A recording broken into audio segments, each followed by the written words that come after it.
میرے خیال میں پروٹیکشن کے بارے میں تو ہم سب کو پتہ ہے. جو پریگننسی کے پوائنٹ آف ویو سے یہ ہے کہ ایک پریگننٹ ماں جو ہوتی ہے اس کی امیونٹی ایک ہیلدی، دو مائیں لے لیں، جو ایک اگر ہیلدی ماں ہے، دوسری اگر پریگننٹ ماں ہے، تو اگر ہم ان دونوں کو لے لیں تو کوئی بھی بیماری ہو، کوئی بھی چیز ہو، تو جو پریگننٹ ماں ہوتی ہے اس کی قوت مدافعت جو ہیلدی ماں ہوتی ہے اس کی نسبت کم ہوتی ہے. تو اس لیے کہا یہ جاتا ہے کہ بہت ساری پریگننٹ ماؤں کو بھی کرونا ہوتا ہے، وہ الحمدللہ ٹھیک ہو جاتی ہیں بغیر کسی کمپلیکیشن کے مسئلوں کے. لیکن اگر آج ہم عروج سخن فورم کی ایک گیدرنگ تھی. ہم ہر منتھ ایک گیدرنگ کرتے ہیں، اویئرنیس فورم ہوتا ہے یہ ہمارا. اس میں ہر منتھ ایک کسی بھی ہم ڈاکٹر کو بلاتے ہیں. آج کا جو یہ فورم تھا ہمارا، آج کا جو یہ سیمینار تھا ہمارا، ہم نے ڈاکٹر نیلم کو بلایا تھا. اور اس میں وہ مین کویسچن کہ جو آپ دیکھ رہے ہیں سوشل میڈیا پہ بھی بہت عام ہے اور لوگ بہت زیادہ اس پہ بول رہے ہیں کہ ویکسینیشن کروانے سے ینگسٹر جو نیولی میریڈ ہیں تو وہ جو ہے انفرٹیلائز ہو جائیں گی یا وہ دوبارہ سے ماں نہیں بن سکیں گی. تو اس کے اوپر یہ سیمینار تھا کہ یہ ساری باتیں جو ہیں غلط ہیں، غلط پھیلائی جا رہی ہیں، عوام میں شعور دینے کی ضرورت ہے. تو اس حوالے سے تھا کہ ہم نے اس جگہ نومل میں جو ہے مقامی لوگوں کو بلا کر، خواتین کو بلا کر، ینگسٹر کو بلا کر ہم نے ان کے یہ کانسیپٹ کلیئر کیے اور ڈاکٹر نیلم نے ہمیں اس حوالے سے بہت بہترین لیکچر دیا. ہم جس طرح ہے نا کہ اکیلا ہی نکلا تھا میں جانب منزل، مگر لوگ ساتھ ملتے رہے اور کارواں بنتا گیا. تو کچھ ہمارے ساتھ بھی ایسا ہی ہوا. میں اور ڈاکٹر صاحب کا انیشیٹو تھا. میرے ساتھ میرا گروپ جو ملا، آپ ابھی ان کے بھی ویوز لیں گے، میڈم رفت، میڈم عتیقہ، میڈم عابدہ. اور اس طرح ہم چاروں خواتین نے ڈاکٹر صاحب کی سرپرستی میں اس فورم کو لے کر ہم آگے چلے. اور بہت سارے ہمارے جو ہے سائیکی جو ہے جسے کہنا چاہیے کہ نفسیاتی ایشوز بھی تھے ہمارے خواتین کے درمیان. ہم اکثر جب گیدرنگز میں بیٹھتے تھے تو خواتین اپنے بچوں کے ایشوز ہم سے ڈسکس کرتی تھیں. تو ہمیں یہ خیال آیا کہ کیوں نہ ہم اس فورم کے تھرو، اس کی امبریلا میں خواتین کے ان چھوٹے چھوٹے مسائل کے جن کی دسترس میں نہیں ہے ڈاکٹرز کے پاس جانا، ایسے ان تک پہنچنا، تو کیوں نہ ہم خود ان ڈاکٹرز کو لے کر ان خواتین تک آئیں. اور آج ہم نومل تک پہنچ گئے. گلگت میں ہمارے بہت اس طرح کے سیمینارز ہم ارینج کرتے رہے ہیں. تو آج سمجھے ہم نومل پہنچے اور یہاں سے انشاءاللہ آگے اور اس طرح کے گاؤں میں ہم جائیں گے اور خواتین کے وہ چھوٹے چھوٹے ایشوز کہ جنہیں وہ سمجھتی شاید یہ ہماری بیماریاں ہیں یا پتہ نہیں کیا ہو گیا ہے، جادو ہو گیا ہے، ہم کس اس چکر میں پڑ گئے. تو وہ ایشوز سن کر ہم پھر اس سے ریلیٹڈ جو ہے ریسورس پرسن کو لے کر آتے ہیں اور وہ ان کے اس طرح سے مسائل حل کرتے ہیں. یہی مقصد تھا ہمارا کہ ہم اپنے فورم کے دائرے کو پھیلائیں اور خواتین کے وہ چھوٹے چھوٹے مسائل جنہیں وہ لے کر خاموش بیٹھی ہیں یا نہیں ہیں ان کے پاس اتنے سورس کہ وہ پہنچا سکیں یا ڈاکٹر تک پہنچ سکیں، تو ہم ان خواتین کے مسئلے حل کریں. اور اس کے ساتھ ایک بات کو اور آگے بڑھاؤں کہ جناب موسیٰ علیہ السلام کے دور کا ایک واقعہ ہے کہ کیونکہ یقیناً سوال آئے گا ہم کیوں کر رہے ہیں یہ. تو جناب موسیٰ علیہ السلام کے دور کا ایک واقعہ ہے کہ جو ہے ایک شخص تھا، عبادت میں مشغول تھا اور اس نے اپنے ساتھ ایک لکڑی، سوکھی لکڑی لگائی ہوئی تھی. دوسرے شخص کا گزر ہوا اور اس نے پوچھا یہ تم کیا کر رہے ہو؟ کہنے لگا کہ یہ لکڑی جب تک ہری نہیں ہوگی میں نماز پڑھتا رہوں گا اور میں سالوں سے نماز پڑھ رہا ہوں، تم بھی پڑھو. کہتا ہے ٹھیک ہے میں بھی ایک لکڑی لگا لیتا ہوں. اس نے بھی ایک خشک لکڑی لگائی اور نماز پڑھنے لگا. ابھی کچھ عرصہ گزرا تھا کہ اسے ایک بچے کے رونے کی آواز آئی دوسرے شخص کو. پہلے والے نے کہا یہ میں سالوں سے سن رہا ہوں آواز، تم بھی اس پہ توجہ مت دو اور تم اپنی نماز کو جاری رکھو. لیکن اس شخص کو بے چینی ہوئی کہ کیوں رو رہا ہے یہ بچہ. وہ نماز چھوڑ کے اور فوراً صحرا کی طرف بھاگا کیونکہ وہ صحرا میں نماز پڑھ رہے تھے یہ لوگ. جب وہ بھاگا اور اس نے دیکھا کہ خاتون کی گود میں ایک چھوٹا سا بچہ ہے جو بلک بلک کے رو رہا ہے. دیکھیں یہ فطرت ہے، بچہ جب روتا ہے دوسرا اس سے لے تو وہ چپ ہو جاتا ہے. گھر میں ہم اسی طرح دیکھتے ہیں.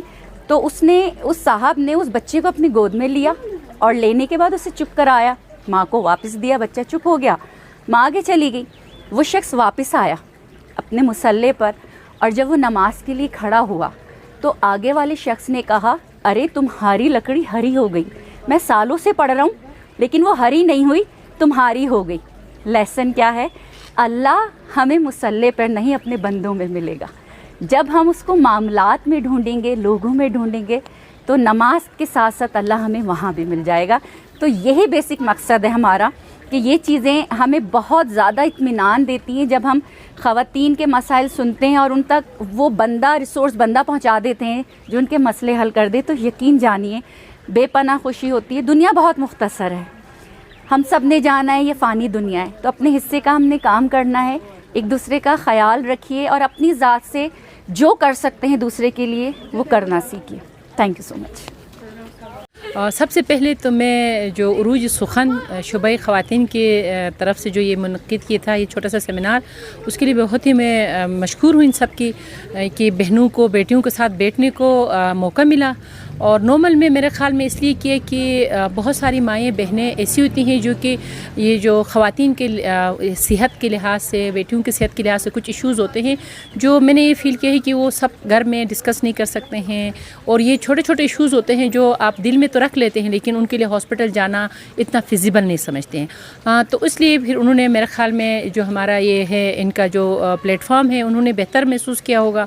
دوسری چیز جو کرونا کے لحاظ سے جو ہے نا یہ تھوڑی سی مسکنسیپشن تھی بچیوں میں، جو دودھ پلانے والی ماؤں میں، پریگننٹ ماؤں میں، کہ ان کو لگا سکتے ہیں کہ نہیں لگا سکتے ہیں. تو اس لحاظ سے کچھ چیزیں تھیں وہ ہم نے کلیئر کی کہ ماں چاہے دودھ پلا رہی ہو، پریگننٹ ہو یا وہ جو بھانجپن کی دوائیاں لے رہی ہوں، ہر ماں کے لیے سیف ہے. ابھی تک جو ہمارے پاس جو ہم کہتے ہیں کہ تجربات یا مشاہدات کی جو نظر میں جو ہمارے پاس ابھی تک جو مواد میسر ہے تو اس کے لحاظ سے ابھی تک یہ ثابت نہیں ہوا ہے کہ کرونا کی ویکسین لگانے سے ماں یا بچے کی صحت کو کوئی خطرہ ہو سکتا ہے. تو اس لیے جو مائیں جن کو رسک ہو سکتا ہے، جو ہے نا رسک پہ ہیں، ان ماؤں کو لگانا بہت ضروری ہے. کیونکہ پریگننسی میں اگر کرونا ہو، اسپیشلی تھرڈ ٹرائمیسٹر کہتے ہیں پریگننسی کے لاسٹ کے 3 مہینوں میں، تو ماں کی طبیعت زیادہ خراب ہو سکتی ہے ایک عام ہیلدی ماں کے نسبت. تھینک یو سو مچ. عروج سخن فورم کے پلیٹ فارم سے آج ہم نے ایک سیمینار کا انعقاد کیا جس کا عنوان تھا ماں اور صحت، ویکسینیشن کے حوالے سے. کووڈ کی جو ویکسینیشن ہو رہی ہے، اور ڈاکٹر نیلم کو ہم نے یہاں پہ دعوت دی تھی کہ وہ آئیں اور ہمارے جو ینگسٹرز ہیں یا ہماری جو خواتین ہیں جن میں اویئرنیس نہیں ہے یا جن کی رسائی ممکن نہیں ہے ہاسپٹلس تک، تو ان سے جو ہے وہ کوسچنز جو ہے پوچھے جائیں اور ان کے مسائل جو ہیں وہ حل کیے جائیں. اصل میں عروج سخن فورم کا جو مین مقصد ہے وہ یہی ہے کہ خواتین کے لیے یہاں پہ کوئی ایسا پلیٹ فارم نہیں تھا جہاں پہ ہم کچھ اس طرح کی ایکٹیویٹیز کروا دیں کہ خواتین بھی کھل کر اپنے دل کی بات کہہ سکیں. گلگت میں تو ہم عرصہ دراز سے یہ کروا رہے ہیں، آلموسٹ 5-6 ایئرس سے ہمارے وہاں پہ پروگرامز ہو رہے ہیں. تو ہم نے سوچا کہ کیوں نہ ہم گلگت سے تھوڑا نکل کے جو سراؤنڈنگ میں جو ہماری ویلیز ہیں وہاں پہ بھی ہم جائیں، وہاں پہ بھی لڑکیوں سے، خواتین سے ان کے مسائل کو ڈسکس کر لیں. سو ہم نے پہلا سٹیپ یہ لیا کہ نارمل میں آج ہم آئے اور یہاں پہ جتنے بھی خواتین کو ہم نے بلایا، لڑکیوں کو بلایا، ان کے جتنے بھی ہیلتھ کے ایشوز تھے جو وہ کسی سے کہہ نہیں پاتی ہیں یا کسی وجہ سے ڈاکٹرز تک ان کی رسائی نہیں ہے. تو آج ہمارا الحمدللہ اچھا سیشن رہا، صرف کووڈ کے حوالے سے ہی نہیں، گائنی کے حوالے سے بھی. ہماری بچیوں کو جو پرابلمس تھے، ہماری خواتین کو جو پرابلمس فیس کرنے پڑ رہے ہیں، ان تمام پہ ماشاءاللہ بہت ہیلتھی ایک ڈسکشن ہماری ہوئی اور ڈاکٹر صاحبہ نے بہت اچھے طریقے سے تمام پرابلمس کا سلوشن بھی بتایا اور ڈائٹ کے بارے میں بھی بتایا. جیسے کہ آپ کو پتہ ہے کہ آج کل ہماری ڈائٹ اور فوڈ کے حوالے سے بہت سارے ایسے ایشوز ہیں جو بچیوں میں، ینگسٹرز میں خاص طور پہ جو ہے وہ پرابلم کریٹ کر رہے ہیں. تو اس حوالے سے ماشاءاللہ بہت فروٹفل ہمارا یہ سیشن رہا. اور انشاءاللہ ہمارا پروگرام ہے کہ ہم نارمل میں ہی نہیں، گلگت میں ہی نہیں، بلکہ سراؤنڈنگ میں جتنی بھی ویلیز ہیں انشاءاللہ اسٹیپ بائی اسٹیپ ہم وہاں پہ بھی اس طرح کے سیشنز اور اس طرح کے سیمینار کرواتے رہیں گے. اور انشاءاللہ امید ہے کہ اللہ تعالیٰ کے فضل و کرم سے ہم کسی حد تک کامیاب ہوئے بھی ہیں، اور مجھے امید ہے کہ ہم انشاءاللہ نیکسٹ بھی جو ہے اسی طرح کے ہیلدی ایکٹیویٹیز، ہیلدی پروگرامز ہم ارینج کرتے رہیں گے. آج لائف ڈاکٹر نیلم جہاں کو اپنے آنکھوں کے سامنے دیکھ کے مجھے بہت ہی اچھا لگا، کیونکہ ایسے ڈاکٹر جن کے لیے ہم کلینک میں ہی بڑی مشکل سے رسائی حاصل کرتے ہیں، آج لائف دیکھا، ان کے سیشن سے بڑا استفادہ ہم لوگوں نے حاصل کیا. اس ڈاکٹر کے پیچھے تقریباً 1 مہینے سے میں ان کو ڈھونڈ رہی تھی اور ان کا ملنا بڑا محال تھا. بالخصوص میری لیے، میں نارمل کی نمائندگی میں بولتے ہوئے کہوں گی کہ آج نہ صرف میں نارمل کے جتنے سارے لڑکیاں ہیں، خواتین ہیں، وہ اس سیشن سے بہت زیادہ خوش ہے، بہت زیادہ ان کو اس سیشن سے فروٹفل اور بہت زیادہ فائدہ ہوا ہے. بالخصوص میں خود اس کو لائف دیکھ کے مجھے بہت اچھا لگا ہے، کیونکہ مسلسل اس کو ڈھونڈ کے بڑی مشکل سے مجھے ہیلتھ میں یہ ڈاکٹر ملی تھی، کیونکہ یہ ہر کلینک میں مشکل اویلیبل ہوتی ہے، ان کا ایک مخصوص ٹائم ہوتا ہے، اتنی قابل ڈاکٹر، اور اس سیشن میں ہمیں کافی فائدہ حاصل ہوا، کافی جو ہمارے ذہنوں میں سوالات تھے، خواتین کے مختلف مسائل ہوتے ہیں ان کے حوالے سے، تو ان سارے سوالوں کو لائف ہمیں آنسر بھی ملا، ہم بڑے سیٹسفائی ہیں، اور ہم چاہتے ہیں کہ آئندہ بھی اس طرح کے سیشن یہاں ہوتے رہیں، یہاں نہ صرف یہاں بلکہ اور اس طرح مختلف ولیوں میں بھی یہ سیشن ہوتے رہیں، ہم بڑے مشکور ہوں گے۔ بہت ساری مشکلات کا سامنا کرنا پڑتا ہے، بالخصوص نومل میں ایک ہی ہاسپٹل ہے، اور ہاسپٹل میں ڈاکٹر زیادہ اویلیبل نہیں ہے، کیونکہ نومل کے خود ڈاکٹر یہاں سروسز نہیں دے رہے ہیں بلکہ گلگت میں دے رہے ہیں، تو ہمارا بچہ جب کوئی میری ایک بچی بیمار ہو، ادھر ڈاکٹر نہیں ملتا ہے، ہم ادھر کمپیوٹر سے اس کو چیک اپ کروا رہے ہوتے ہیں، مخصوص اسپیشلائزیشن بچے کا ہو، ڈاکٹر نہیں ملتا ہے، گائنوکولوجسٹ صحیح سے نہیں ملتی ہے، نرس ہوتی ہے ایک ہی جس کو جا کے ہم چیک اپ کرواتے ہیں، ایمرجنسی میں بھی ادھر ایک بالخصوص ایک اچھی ڈاکٹر ہونی چاہیے جو ادھر مہیا نہیں ہوتی ہے، تو یہ بڑے ایشوز ہیں ادھر کے۔